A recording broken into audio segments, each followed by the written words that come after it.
Boa tarde a todos. Obrigado pela vossa presença aqui mais numa conferência de jovens, este ano com um formato diferente. Estamos a falar de uma conferência virtual. E temos dois oradores, que antes de mais agradeço a disponibilidade para estarem aqui connosco. Temos a doutora Sara Batalha. A doutora Sara Batalha vem da Unidade de Hematologia Pediátrica do Hospital Dona Estefânia, que faz parte, por sua vez, do Centro de Referência Hospitalar de Lisboa Central, que nos vai apresentar aqui os tratamentos de longa duração, atualmente disponíveis, e depois vamos ouvir também aqui a opinião de um jovem que de momento já está a fazer um tratamento de longa duração, que é o César Tentém. O César é um jovem de 21 anos e que tem uma hemofilia B moderada e que recentemente mudou a medicação para um tratamento de longa duração. Antes de começar e dar a palavra à doutora Sara, gostaria de vos pedir para desligarem os vossos microfones, para ruídos externos não interferirem aqui no desenrolar da conferência. E se tiverem alguma questão, podem colocar ou diretamente no final, em alta voz, para o grupo, ou se preferirem, podem escrever no bate-papo e colocar a questão dirigida a mim, que eu depois transmito a questão à doutora Sara. Por fim, aqueles que não querem ter imagem presente aqui na conferência, uma vez que a conferência está a ser gravada, agradeço que desliguem as vossas câmaras, aqueles que não quiserem ou que só puserem à divulgação da imagem nas câmaras. Bem? Sendo assim, vou passar a palavra à doutora Sara. Olá, boa tarde a todos. Antes de mais, bem-vindos e obrigado pelo convite. Vou então aqui partilhar a minha tela.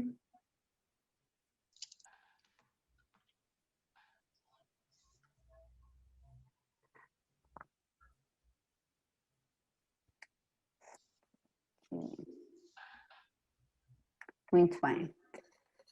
Portanto, eu vou falar-vos um pouco acerca dos tratamentos de longa duração, que foi o tema que foi proposto. Vou tentar não me alongar em coisas muito técnicas, mas também dar-vos uma ideia de como é que estes produtos vieram a melhorar o tratamento da hemofilia, e depois terei todo o gosto em receber as vossas questões e mesmo se tiverem experiências de ter mudado os tratamentos para estes, gostava também de ouvir o que é a vossa opinião sobre isso. Então, relativamente aos progressos na terapêutica da hemofilia, portanto, nós sabemos que ao longo dos anos, desde os anos 20 até agora, tem havido uma progressão muito evidente nos fármacos disponíveis e, portanto, no início, por exemplo, dos anos 20, não havia propriamente uma terapêutica específica, só se tratavam os episódios hemorrágicos com as terapêuticas que nós temos hoje em dia de suporte, com o gelo, o repouso, a terapêutica para a dor e, portanto, era natural que houvesse uma evolução sempre com uma artropatia grave e a esperança média de vida, infelizmente, era muito mais baixa porque havia muitas hemorragias fatais sem o tratamento. Depois, por volta dos anos 50, anos 60, começou a aparecer o plasma, o crioprecipitado, que tinham quantidade de fator, embora em muito menor quantidade do que seria o expectável, mas que melhorava qualquer coisa em relação aos tratamentos anteriores. Por volta aqui dos anos 70, começaram a surgir então os primeiros fatores derivados do plasma, o que foram na altura um grande avanço, porque permitiram tirar o fator de dentro do plasma e administrar só o fator, uma terapêutica mais específica, permitia também que a medicação pudesse ser feita em casa e nesta altura começaram também a profilaxia, portanto prevenir as hemorragias em vez de as tratar apenas depois de elas ocorrerem. Estes fatores estiveram depois associados a um problema que também se sabe bastante sobre a infecção de HIV, as hepatites associadas a estes produtos, que levou depois a que nos anos seguintes tentasse haver esta inativação para que os produtos fossem mais seguros, sendo que depois nos anos 90 surgiram então os primeiros fatores recombinantes, que nós neste momento falamos em fatores standard, e que foram também um grande salto do ponto de vista qualitativo, porque eram fatores que não dependiam de produtos derivados do plasma e, portanto, fatores recombinantes, sintéticos, extremamente seguros e eficazes, e nos anos seguintes foi havendo uma melhoria progressiva dos fatores. Até que chegámos agora, a esta altura, com os fármacos de semivida mais prolongada, sobre o qual eu irei então falar. E então, que fármacos são estes? Portanto, basicamente, estes fatores de semivida mais prolongada são os fatores recombinantes, que são os tais concentrados, que podem ser feitos em terapêutica profilática ou em terapêutica on demand, mas que duram mais tempo em circulação, mais tempo que os habituais standard. Os fatores recombinantes standard, portanto os anteriores, estão associados a uma elevada frequência de administração, que por vezes dificulta manter uma profilaxia sempre certa, muitas vezes a dificuldade de acessos venosos, especialmente em crianças mais pequenas e em crianças também com excesso de peso, em que às vezes é difícil ter acessos venosos, e esta elevada frequência também dificulta o tratamento, e viu-se que eles diminuíam bastante as lesões articulares, mas ainda assim havia algumas hemorragias subclínicas, com o risco de evoluir depois para a artropatia. E portanto foi com grande agrado que nós observamos então agora estes novos fatores que têm uma semivida mais prolongada, duram mais tempo em circulação.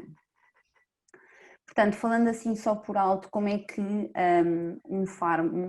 estes fatores da coagulação no geral, quer seja os standard, quer seja os novos, como é que eles se comportam? Portanto, nós sabemos que quando há a primeira administração existe um pico, ou seja, um valor mais alto do fator após mais ou menos 15 minutos, sendo que ele depois no nosso corpo vai sendo degradado progressivamente e, portanto, ao longo do tempo o nível de fator que nós temos vai sendo cada vez menor e vai diminuindo progressivamente.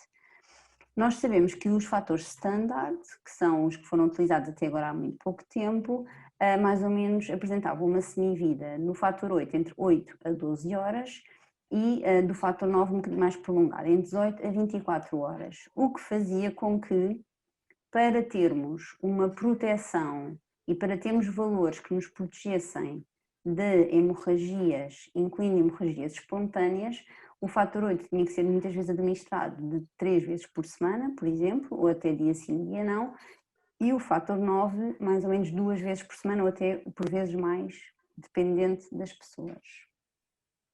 E então o que é que nós verificamos? Que estes novos fatores, os fatores de semivida mais prolongada, aguentam mais tempo em circulação.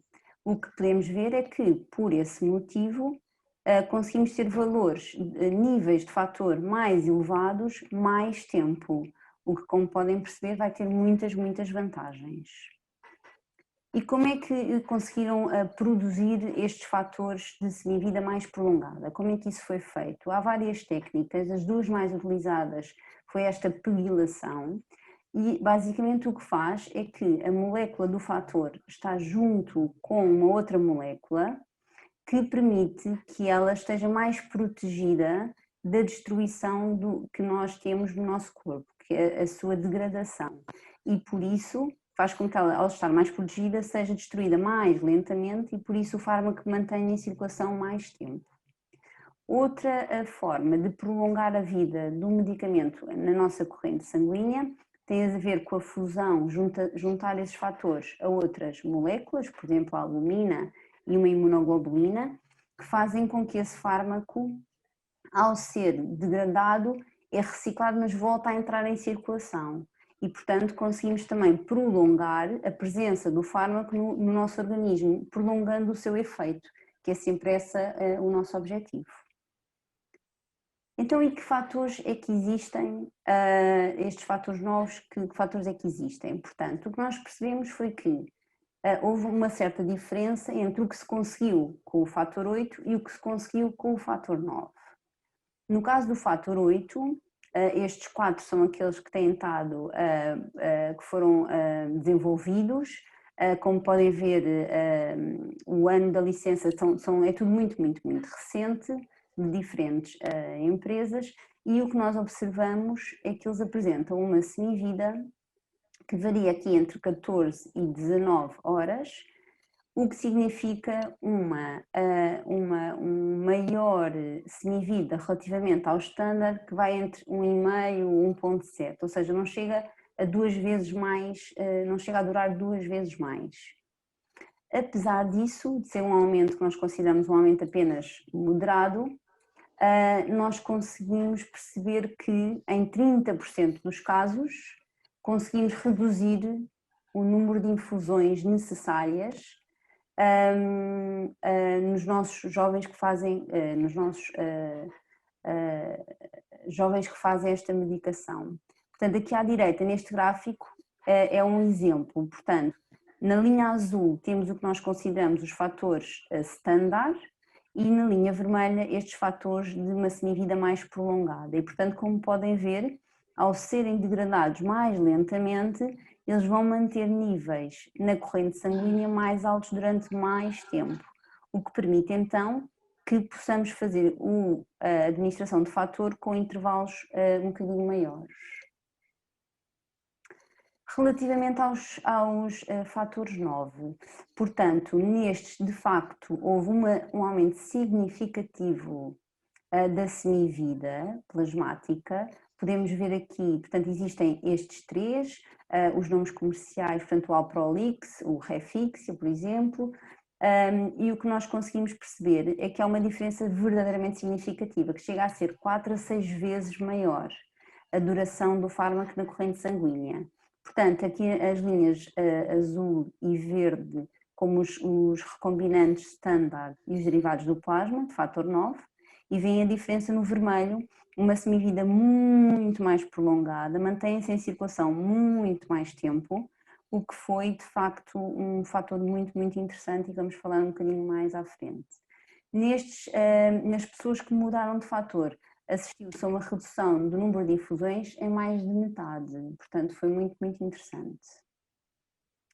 E então vamos falar um pouco sobre estas vantagens. Portanto, estes fatores de semivida mais prolongada, em relação, por exemplo, ao fator 8, que aumentou não tanto, mas que aumentou alguma coisa, e vemos que há aqui várias formas de interpretar. Por um lado, podemos manter a mesma dose, mas, na grande maioria dos casos, conseguimos passar de 3 vezes por semana para 2 vezes por semana, como existe aqui esta curva, e que, portanto, apesar de diminuirmos o número de infusões, conseguimos manter a mesma proteção. Só de falar um pouco à parte, estas curvas dependem muito de pessoa para pessoa, por isso é que muitas vezes nós somos chatos e pedimos, precisamos de fazer o estudo de farmacocinética, porque esta forma de como é que o fator se comporta no nosso corpo depende muito de pessoa para pessoa, e por isso é que nós precisamos muitas vezes que venham fazer as análises com aquela regularidade para nós traçarmos as curvas referentes a cada um dos nossos doentes, para nós percebermos exatamente como é que o fator se comporta. Isto que nós apresentamos aqui é uma média de comportamento nas várias pessoas que foram mudando de fator. Portanto, há uma opção que será, por exemplo, passar com a mesma dose, mas para menos infusões. Um outro cenário seria a mesma dose e o mesmo número de infusões, e o que nós percebemos é que, como o fator dura mais tempo em circulação, acabamos por ter valores basais mais altos, portanto uma maior proteção contra as hemorragias. E outra opção é a mesma dose com... peço desculpa.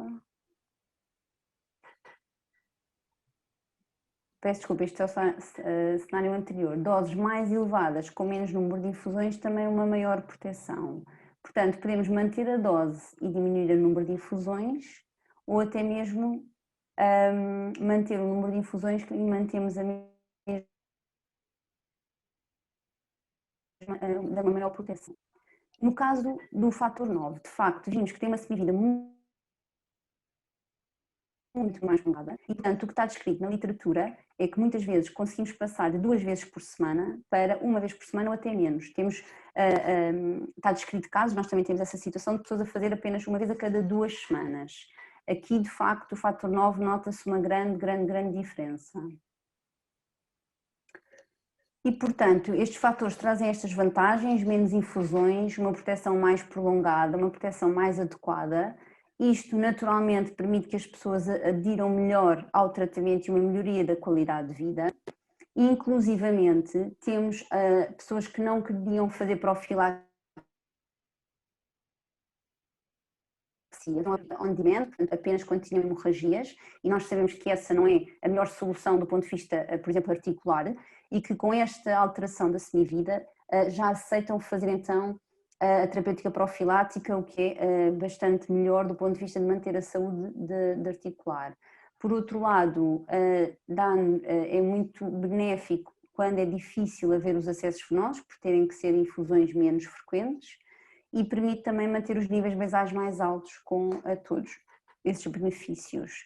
Só destacar aqui que esta terapêutica tem que ser individualizada, tem que haver uma profilaxia personalizada, daí a necessidade de nós fazermos estes estudos farmacocinéticos para cada pessoa, para nos permitir saber exatamente como é que cada fator se comporta. Eles globalmente, só para resumir, são seguros e bem tolerados. A profilaxia é bastante eficaz, mostrou-se que mesmo aumentando o intervalo entre as doses, melhorou o índice, a taxa de hemartroses, o número de hemorragias em articulações-alvo também diminuiu, e esta medicação não só é eficaz na profilaxia, como quando há episódios hemorrágicos ou cirurgias, não tendo havido descrição de efeitos adversos significativos. Só falar aqui um pouco sobre um estudo que foi apresentado sobre quais é que são as expectativas, expectativas dos doentes, dos pais dos doentes em relação aos novos fármacos, e basicamente o que era muito falado era que gostavam que fosse, que permitissem haver então menos infusões, que o fármaco fosse eficaz e que fosse um fármaco seguro, e portanto isto eram as coisas que as pessoas referiam como sendo as coisas mais importantes. Um outro estudo falava sobre a vontade ou não de mudar para estes novos fatores, e a maioria dizia que sim, e outros diziam talvez também por quererem saber mais coisas, isto quando os fatores começaram a ser utilizados. Quando se perguntava quais é que seriam as razões que levariam estes jovens a mudar de fator, fala-se muito então que mudaria se fosse um fator que tivesse uma maior semivida, que permitisse fazer menos infusões, que tenha uma melhor estabilidade a uma temperatura ambiente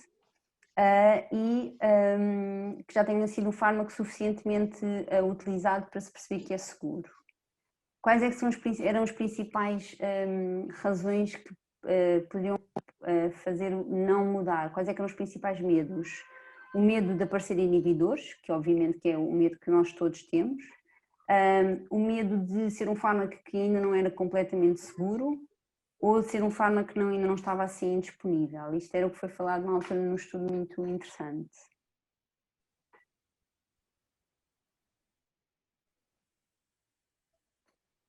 Peço desculpa, falta aqui um slide. Peço desculpa, só falando então, a utilização destes novos fármacos pode permitir então manter níveis-alvo de fator com infusões menos frequentes, aumentar a flexibilidade no tratamento, fazer uma coisa personalizada, manter níveis de fator adequados à intensidade da atividade física sempre que necessário e iniciar ou manter regimes de profilaxia com um horário de infusão mais conveniente. A utilização destes fármacos não significa que não se vá sangrar se houver um traumatismo ou uma cirurgia, que seja possível saltar as administrações programadas na profilaxia, que não exista o risco de desenvolver um anticorpo neutralizador, um inibidor, infelizmente existe esse risco sempre quando há estas terapêuticas com os fatores. Também não significa que se possa fazer toda a atividade física sem nenhum risco hemorrágico. Obviamente que sempre que há uma atividade temos que ponderar se a dose que fizemos foi há mais ou menos tempo, a ver se temos que ajustar alguma coisa na terapêutica. E depois os custos e tudo do tratamento, não quer dizer que vai ser mais barato, mas isso também é uma questão que será debatida noutros sítios. Portanto, espero que tenha sido clara e estou disponível para qualquer questão que seja necessária. Obrigado. Obrigada, doutora Sara, pela ótima apresentação, foi extremamente clara e acho que tocou realmente nos principais pontos destes novos fatores que para nós ainda nós conhecemos pouco, uma vez também são tão recentes, não é? Exato.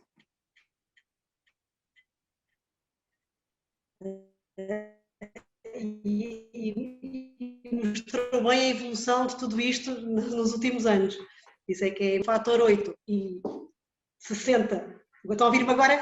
Sim, Até não ter deixado de ouvir. 30% no fator 8, número de infusões, e 60% no fator 9, então isso é mesmo impressionante.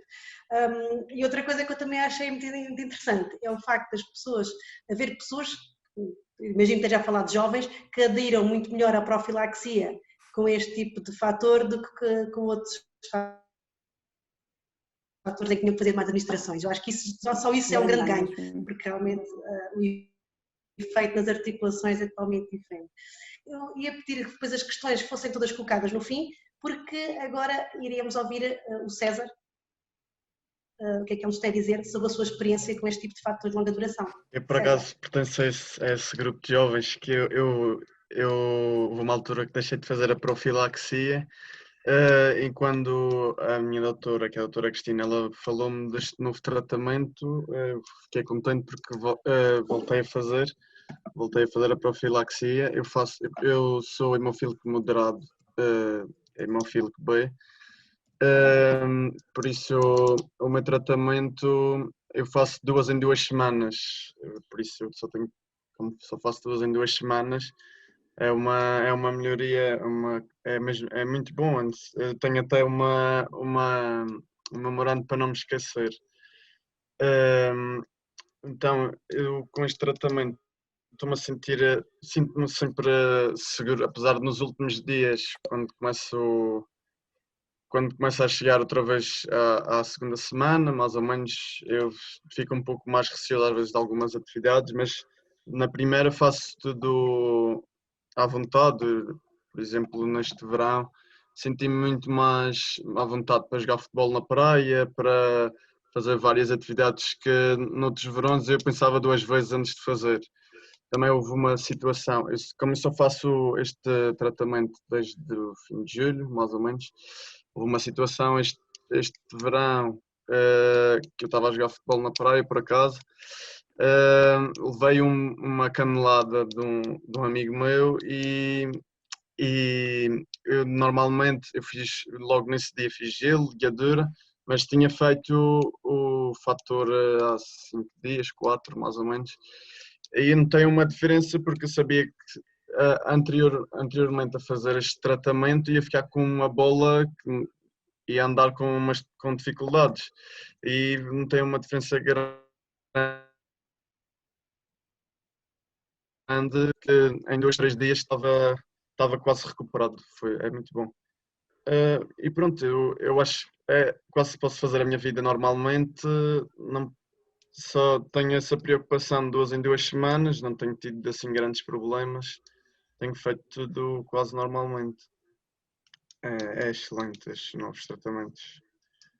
Boa. César, tu referiste, e que às vezes tenho falha de internet, tu referiste há quanto tempo é que estás a fazê-lo? Faço desde o fim de julho, já não me lembro quando é que foi a primeira administração, mas foi por volta de dia 20, para aí, mais ou menos, 20 de julho. Ainda não tive assim nenhum episódio tive esse que expliquei, mas não foi nada de especial, mas assim nada de grave até agora. E por acaso fizeste algum estudo de farmacocinética para saberes essa tua administração de 15 em 15 dias, até onde é que vai o teu fator? Fiz, só que por acaso eu ainda não sei os resultados, não. Eu fiz porque eu estou a ser seguido no Hospital Santa Maria, entretanto fiz essa semana de análises e depois vim para a Madeira, ainda não falei com a doutora Cristina, ainda não sei quais são os resultados do estudo da farmacocinética. Muito interessante. Sim. Tenho aqui uma questão que o António gostaria de colocar. Portanto, António, se quiseres colocar, sei que preferes colocar oralmente a tua questão Sim, boa tarde a todos já agora. Boa tarde. Eu há bocado ia perguntar se existia ainda o risco de criar anticorpos, mas a doutora já respondeu a isso e assumo que seja ainda considerável a mesma como os que temos adaptado agora aos novos tratamentos, não é? Ou seja, o risco é mais ou menos o mesmo. Quando mudarmos o tratamento agora, se eu mudasse agora para um, será a mesma considerável, não é? É assim, o risco existe sempre, não é? A nível de taxas propriamente ditas, não tem havido uma taxa muito elevada de inibidores, não tem havido uma taxa superior aos outros fatores. Okay. Portanto, têm sido tratamentos que nós achamos que são muito, muito seguros. E dos nossos doentes todos que mudaram, pronto, também lá está, não mudaram assim há tanto tempo, mas não temos tido nenhum inibidor. Ok. E depois a segunda questão que eu também tinha era, eu no meu caso eu tenho hemofilia grave e há mais de, se calhar um pouco mais de um ano mudei mudei de tratamento e agora tenho dado a fazer 2 vezes por semana. Portanto, se eu mudasse agora para um de longa duração, isso se calhar melhorava, ou seja, teria que passar a fazer apenas uma infusão ou as duas seriam necessárias? Não, mas desculpa, eu apresentei aqueles nomes esquisitos, mas não falei sobre os nomes comerciais. Mas o já é um destes de semida ligeiramente mais prolongada. Certo, sim, e já estou a fazer 2 vezes por semana. Ok. É isso mesmo, portanto, Ok, já percebi. é isso. Portanto, naqueles que eu apresentei o fator 8, que tem aqueles nomes todos estranhos, Ok. mas no fator 8 foi isso. Portanto, o que eles tentaram fazer prolongar, não conseguiram prolongar assim tanto como no fator 9. Certo. Do ponto de vista de molecular, laboratorial, não conseguiram prolongar assim tanto. O que conseguiram fazer foi isso. Algumas pessoas que faziam 3 passarem a 2, ou nós até às vezes temos jovens que fazem, por exemplo, dia sim, dia não. Lá está, por causa da questão da farmacocinética, que se calhar passaram, por exemplo, a 3 vezes, a reduzir ligeiramente, mas não conseguimos reduzir como conseguimos no fator 9. O fator 9 foi... Lá está, há sempre muita coisa que continua a ser estudada e tudo, mas infelizmente o fator 8 não é tão fácil de gerir como o fator 9. Ok. Pronto, eram essas minhas 2 questões. Obrigado, doutora. É isso mesmo. Obrigado, eu. César, já agora eu aproveito e tenho aqui outra questão que tem a ver com a tua decisão de mudar de fator. Foi uma decisão que partiu de ti? Foi o teu médico, a tua médica que falou contigo? E depois também estou aqui a questionar se avaliaste os riscos, pronto, tudo isto que a doutora falou, das possibilidades, se tu equacionaste isto, ou foi assim de cabeça a mudar? Não. A minha doutora falou comigo a dizer que em breve iam estar disponíveis estes novos tratamentos. Entretanto, ela disse para eu ir pensando no assunto. Falei com os meus pais, eles perguntaram-me para eu tentar saber se já havia muita gente a fazer também. A tal situação que a doutora falou, também sobre o risco de inibidores, foram essas as duas grandes questões que eu punha, e se havia algum efeito adverso, era mais isso. Mas como eu via mais vantagens do que desvantagens, que eram quase nenhumas, então decidi aceitar, claro. Claro. E aqui a questão que o José Gonçalves coloca aqui, partilha para todos, da questão de utilizar de forma generalizada, para quem é adequado, obviamente, este tipo de medicamentos, em relação aos fatores 8 convencionais ou de vida normal. A doutora Sara consegue dar aqui algo mais chega? Claro, pronto. Isto depois vai tudo depender muito, não só do fator em si, mas de todas as outras condicionantes que nós temos. Portanto, não só a sua disponibilidade, o preço a nível da forma como são fornecidos aos hospitais, onde é feito o seguimento dos jovens e dos adultos com hemofilia, e portanto depois a abordagem vai ter que ser ajustada de acordo com esses fatores todos. No caso, por exemplo, no nosso hospital, no nosso centro de referência, o que nós optámos por fazer, por exemplo, na pediatria, nós passamos os jovens que fazem a profilaxia com hemofilias graves, passamos para estes fatores, a vida mais prolongada, porque de facto são aqueles que beneficiam mais, tendo que escolher que quem faz, claramente quem faz, que é os doentes graves com a profilaxia, são quem mais beneficia. Os outros que fazem esporadicamente quando há hemorragias, nesses nós para já ainda mantivemos nos standard, porque o impacto não é tão grande como naqueles que fazem regularmente. Numa eventualidade do fator já estar a nível de custo e tudo já ser completamente, provavelmente, eventualmente até todos irão passar para estes novos. Mas agora tendo que optar, acho que quem faz profilaxia e que faz regularmente tem um melhor benefício do que quem faz apenas esporadicamente quando há alguma por não ter doença grave. Certo, certo. E aqui é em relação à questão do valor limite de fator, porque normalmente tomava-se a decisão com base no 1%, não era? Quando fazia-se a definir as infusões semanais, fazia-se um estudo e via-se abaixo de 1%, aí temos que intervir e voltar a adicionar fator. Ainda continua-se a fazer esse estudo com 1% ou já estamos nos 3%, por exemplo? Tentamos mais os 3%. Mesmo nas hemofilias A, mesmo na A, que é mais difícil ter valores mais altos mais tempo. Sim, tentamos. Mais 2, 3%, pronto. Já é o que nós tentamos. Não ficamos satisfeitos só com 1%. Pois, acredito. O que é que eu tenho aqui mais? Também há aqui uma questão sobre as substâncias que são utilizadas para aumentar a meia-vida dos produtos, não é? Que é aquelas questões que podem estar associadas um pouco aos efeitos secundários a longo prazo, não é? Exatamente. Temos o PEG e temos a albumina. Exatamente. Pelo aquilo que assisti, parece-me que todos os produtos que nós temos cá são com o PEG, ou temos algum com a albumina? Não, portanto, não quer dizer nenhuma, deixa-me só confirmar aqui uma coisa. O F-moroctocol, portanto, não é pegilado. E depois dos 9, um deles, eu vou falar de nomes comerciais, peço desculpa, mas é mais fácil.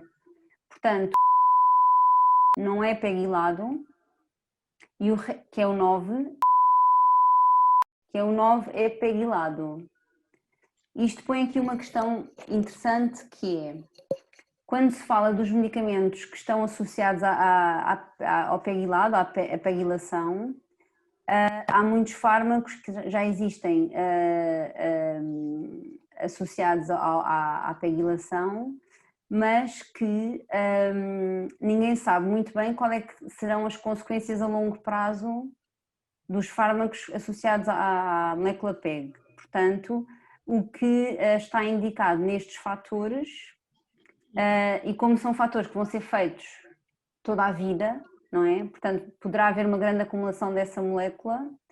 O que está definido para já é que o fármaco pegilado, um dos fármacos pegilados sejam usados em jovens a partir mais ou menos dos 12 anos. Sendo que abaixo dos 12 anos se utiliza os outros que não são associados ao pegilado. Exatamente porque ninguém sabe bem quais é que poderão ser eventuais consequências da tal molécula que é em pequena quantidade acumulada durante muito tempo em circulação. Porque no seu slide, nessa altura que falava também, eu lembro-me quando falava destas substâncias, no caso do PEG tinha lá mais do que 12 anos, era a crianças, é o facto de as crianças terem mais do que 12 anos, é isso? Isso mesmo, isso mesmo, desculpe, não fui clara. Portanto, os que estão associados às moléculas aos pegilados estão a ser usados acima dos 12 anos. Os que não estão a ser usados nas crianças a partir das crianças mais pequenas. E isso é uma norma europeia, é uma norma nacional, é uma norma do seu hospital? Não, é uma norma dos fatores mesmo propriamente ditos. Okay. É uma indicação dos fatores. Que não devem ser usados. Em Portugal, hospital nenhum que faça um PEG com menos de 12 anos. É a indicação do fármaco, especificamente. Certo. Okay. Tenho aqui uma questão para o César. Se fizeste o estudo farmacocinético, quando mudaste mesmo? antes e depois comparaste. Já tínhamos falado um pouco sobre isso. Como assim? Quando mudei? A partir da primeira administração? Sim, Sim, era aquilo. fiz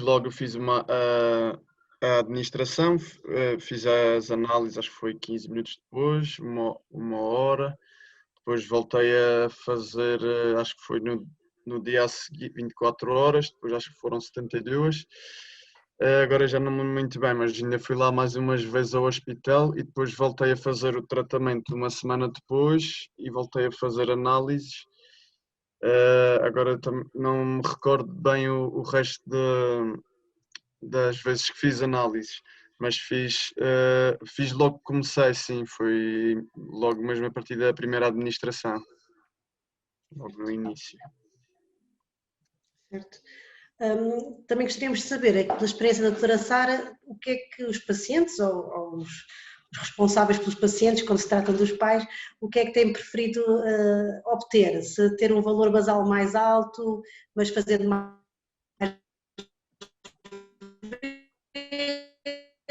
vezes... Conseguiu ouvir? Eu não ouvi tudo, mas penso que percebi. Portanto, praticamente todos preferem fazer menos infusões. É assim, sim. E nós, apesar de tudo, vamos conseguindo ajustar a coisa de forma a ficarem com níveis basais não muito baixos, mas eu acho que o menor número de infusões tem sido a preferência e percebe-se perfeitamente porquê, não é? E qual é que é o paciente mais novo que tem a fazer este tipo de fatores? Temos um hemofílico A grave e um hemofílico B grave com 1 ano e pouco, os dois, e que estão, o hemofílico A já está a fazer e o B não começou ainda nós não tínhamos ainda disponível, mas se tudo correr bem vai mudar para breve, muito brevemente. Eu se calhar aproveitava e perguntava aqui ao António se, eu não sei onde é que o António é acompanhado, em que hospital? São José. São José. E aquela questão que fizemos ao César de se tinha feito um estudo de farmacocinética, também fizeste, António?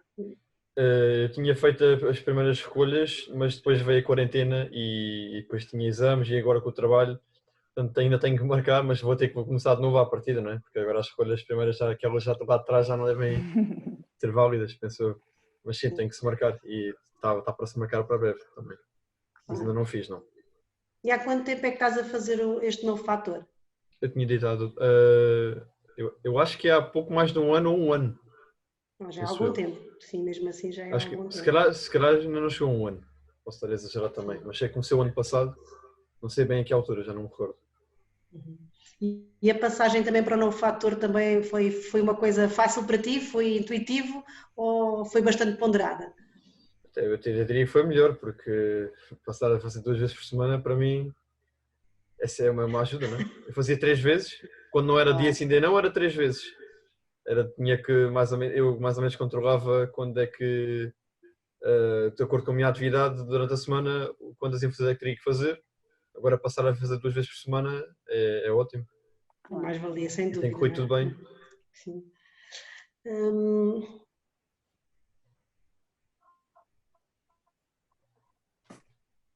Aqui a questão para o César. Uma questão intuitiva da tua parte, que é, tu tens um tratamento que fazes de 15 em 15 dias e, portanto, na primeira semana que tu referiste, na primeira semana sentes-te mais protegido, não é? Sentes mais à vontade, isto é efeito psicológico, assumo eu, mas numa segunda semana já pensas um bocadinho melhor nos teus limites, até onde é que podes ir. Isso é simplesmente psicológico ou tiveste alguma má experiência na segunda semana? Não, ainda não, é mesmo psicológico. A minha doutora, ela explicou-me como é que era a curva geral todos do meu fator, então é um pouco psicológico, depois de ter-me sido explicado isso, pronto, mas não é assim uma diferença da primeira para a segunda que eu tenho assim todo o cuidado do mundo, é só pronto, eu sei que estou menos protegido, não vou fazer loucuras, por exemplo. Não é assim nada do outro mundo. E nunca te esqueceste de tomar nenhuma vez? Não houve nenhuma A- segunda semana Até que estivesse agora não. ali de Não, algum. não, eu tenho mesmo um memorando no telemóvel, mas por acaso houve uma vez que eu dei uma pancada qualquer e no dia a seguir era dia de fator, então eu antecipei um dia, foi só esse acontecimento, mas esquecer ainda não. Mas também é por causa do memorando, senão se calhar tínhamos esquecido. Compreendo-te. Quando andamos bem, isto tudo passa um bocadinho ao lado, não é? É verdade, é verdade. Aqui uma questão para a doutora Sara, ainda voltando à questão dos PEGs e da albumina. Portanto, as crianças com menos do que 12 anos, opta-se pelos albumina, com albumina ou outras moléculas, e só de 12 anos para cima com os PEGs. Portanto, uma criança que vem de uma albumina e chega a mais do que 12 anos, tem a hipótese de equacionar manter-se na albumina ou passa para os PEGs, ou as pessoas não ficam um bocadinho receosas, porque no sentido que, então mas se as crianças fazem albumina, nós fazemos os PEGs, sente alguma reticência das pessoas optar por um PEG em vez de uma albumina, quando são mais do que 12 anos? Pronto, é assim, habitualmente nós ainda não temos essa situação de chegar aos 12, mas habitualmente se a coisa estiver a correr bem com o fator que estão a fazer, não pensaremos trocar, e depois em relação ao PEG, depende um bocadinho também porque alguns estudos mostram que alguns PEGados podem durar um bocadinho mais, depende um bocadinho também da opção do médico em si que está a tratar o doente. Mas eu diria que mesmo os PEGados são altamente seguros, e isto é um bocadinho aquele receio da pessoa não saber. Já há muitos fármacos que são usados o PEGilad e que não deram absolutamente nenhum problema. Mas o que se fala é que como vai ser um fármaco para a vida toda, fala-se um bocadinho o que é que será disto daqui a muitos, muitos anos, não é? Mas eu diria que agora é um fármaco completamente seguro.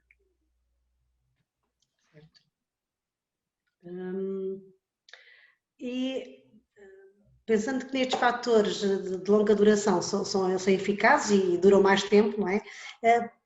Se um jovem que pratica uma atividade física regular, mais intensiva, temos a mesma que ter aqueles cuidados que tínhamos. Já, diga. Agora vou aproveitar agora. A questão é, como eles têm uma boa eficácia e como eles também duram mais no tempo, que se um jovem praticar atividade física intensa, mas não é preciso ser federada, pronto, mas mais intensa, nós podemos manter à mesma uma profilaxia de 2 vezes por semana ou temos de ter aquele cuidado que temos com o fator 8 normal de fazer uma administração antes da atividade física intensa? Pronto, podemos descansar um pouco mais aqui. Pronto. Pois. Habitualmente, e voltamos um bocadinho a bater na mesma tecla, os estudos de farmacocinética são muito úteis, porque o que nós acabamos por ter depois é uma curva e sabemos exatamente, ou aproximadamente, passado X horas do fator ter sido administrado, qual é que é o valor que o nosso paciente tem. E, portanto, com isso, com essas curvas, nós depois encaixamos as atividades que eles fazem para saber exatamente quando é que temos que fazer a administração para eles estarem protegidos nas atividades que têm programadas. Pronto. E depois, as atividades que são as extra programadas, não é? Teremos que depois ter, é bom também os jovens conhecerem as suas curvas para saberem se querem fazer uma atividade extra, não programada, quanto é que será o nível que eles terão mais ou menos naquela altura. E se for necessário podem sempre fazer infusões extra. Agora é importante haver este conhecimento para eles próprios saberem, ok, eu já fiz há X tempo, sei como é que o medicamento se comporta no meu corpo, portanto agora terei mais ou menos X. Dá ou não para fazer a atividade que eu quero E se for necessário pode-se fazer dose extra, não há qualquer problema. Ok. Mas isto também, estamos todos a aprender um bocadinho, não é? Com estes novos medicamentos, e depois cada caso há de ser um caso e, portanto, isto não é fácil, isto não é nenhuma receita standard, não é? Claro, exatamente. Em relação quando há um traumatismo, não sei se já aconteceu a algum dos meninos que acompanha, que há algum traumatismo, no fator 8, normal, faríamos que administrações, se calhar de 12 em 12 horas, não sei bem quanto é que isso seria. Neste caso, qual é que é a diferença? Pronto, depende também, lá está, da dinâmica, não é? Sim, da dinâmica, mas muitas vezes, e nós também estamos agora a conhecer estes novos fármacos, também estamos um bocadinho a apalpar para ver como é que eles se comportam. Mas, por exemplo, numa hemartrose pode ser possível fazer, por exemplo, uma vez por dia. Em vez de fazer, por exemplo, 2 infusões num dia, numa situação pode-se fazer. Claro que, por exemplo, se for um traumatismo craniano, alguma coisa, podemos, nesta fase em que estamos ainda a conhecer melhor os fármacos, um risco de hemorragia grave, podemos encurtar. Mas numa hemorragia normal, poderíamos ter, por exemplo, uma vez por dia, em vez de fazer as 2 administrações. Certo. Já é uma ajuda grande para quem está a fazer a administração, não é? Exatamente.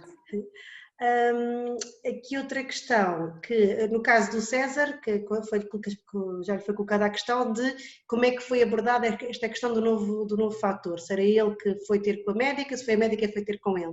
No vosso centro, como é que se processou, ou como é que se está-se a processar esta questão? São os pais que pedem uma reunião e querem ser ouvidos, ou são vocês que falam com os pais, naqueles meninos que acham mais indicados fazer esta terapia? Pronto, nós quando os fármacos começaram a estar disponíveis, nós começámos a decidir e percebemos que os nossos pacientes com hemofilias graves em profilaxia seriam para mudar a todos. Tivemos que ir decidindo quais é que eram aqueles que precisavam de mudar mais rapidamente, ou naqueles em que o fator que estavam a fazer não estava tão adequado, não estava a ser tão eficaz, foram os que mudaram mais precocemente. Mas no geral foi em consultas que nós fomos agendando e que nós fomos falando com os pais, pontualmente um ou outro já sabia que já existiam os novos fatores e perguntavam ativamente, os que não perguntavam ativamente nós íamos explicando e aceitaram todos de imediato, com a ideia de poder fazer menos infusões. Logo. Isso é logo, é o traumatismo da criança e dos pais e dos enfermeiros e dos médicos, é sempre... Não, e apesar de nós... A pior questão é mesmo as infusões. Sim, e apesar de nós não termos os fatores assim há tanto tempo, não é? Temos tido agora no último ano, foi quando começámos a iniciar, são fatores que já foram muito estudados e já foram muito feitos noutros países. E têm tido elevadas taxas de eficácia e de segurança e, portanto, também é diferente. Nós, ao falarmos, explicarmos que já está a ser feito em muitos sítios há muito tempo e que está a correr lindamente, do que se fosse um fármaco que acabou de entrar no mercado e que ainda ninguém conhece bem, aí já nós próprios teríamos mais receio. Mas eu penso que o facto de já haver muita experiência com estes fatores também nos dá mais segurança para os apresentar e para as pessoas aderirem, não é? Certo. Em relação a pessoas que estão a fazer estes fatores, todo o resto de medicação, que muitas vezes nós associamos quando estamos com uma hemorragia, nomeadamente os ácidos aminocapróicos e o tranexâmico, tudo isto pode-se continuar a fazer, ou faz-se associado a este, igualmente como se faz com os tradicionais. Tudo igual. Tudo igual. Sim. Não sei se aqui mais alguma questão. Aqui da lista já foi tudo. Aqui oralmente, alguém que queira colocar alguma questão? Estamos aqui a aproximar do fim da sessão. Não sei se alguém quer... Tem dúvidas? Queria perguntar à doutora Sara se tem sentido ainda na continuidade do que disse há momentos, se tem sentido alguma insegurança por parte dos pais em aderir a estas novas terapêuticas, a estes tratamentos de longa duração? Ou se estão abertos, de facto, à novidade e estas novas formas de tratar a hemofilia? Acho que no geral, muito, grande maioria aderiu muito bem. Aderiu bem, ficaram contentes com o facto de existirem novos fármacos com potencial de serem melhores, e não tivemos, portanto, não tivemos grandes problemas, nem pessoas com muitas dúvidas. Fomos sempre explicando as coisas todas, as pessoas foram se informando de tudo o que precisavam e nós fomos sempre explicando tudo, não é? Mas a maioria aderiu muito bem. E dentro do vosso centro, aproveitando agora esta questão, dentro do vosso centro então ainda existe muitas crianças a fazer fator 8 normal? Eu digo normal, com a vida, tempo de vida normal. Essencialmente temos as crianças que têm hemofilias não graves. Portanto, as hemofilias ligeiras são crianças e jovens que são expostos muito raramente ao fator, muito pontualmente. Alguns nem sequer nunca fizeram fator, e portanto nesses, para já, mantivemos os fatores que já faziam anteriormente. Certo. Tudo o resto, tudo o que é grave mudou, então? Mudou, todos. Certo. Bem, se não houver mais questões, e para também não estarmos a atrasar muito mais e a abusar da disponibilidade aqui também dos nossos oradores, vamos encerrar aqui este webinar. Queria agradecer mais uma vez a participação de todos vós, em particular ao César Tentém e à doutora Sara Batalha, pela disponibilidade. Queria também agradecer à indústria farmacêutica que apoiou este webinar, a sua realização, nomeadamente ao Octafarma, a Roche e a Takeda. E relembrar que amanhã, à mesma hora, temos a segunda sessão e que está relacionada com as expectativas de jovens relativamente à patologia. Portanto, agradeço que, se puderem, participem e até um dia destes. Obrigada. Muito obrigada. Obrigado. Obrigada. Obrigado. Obrigada.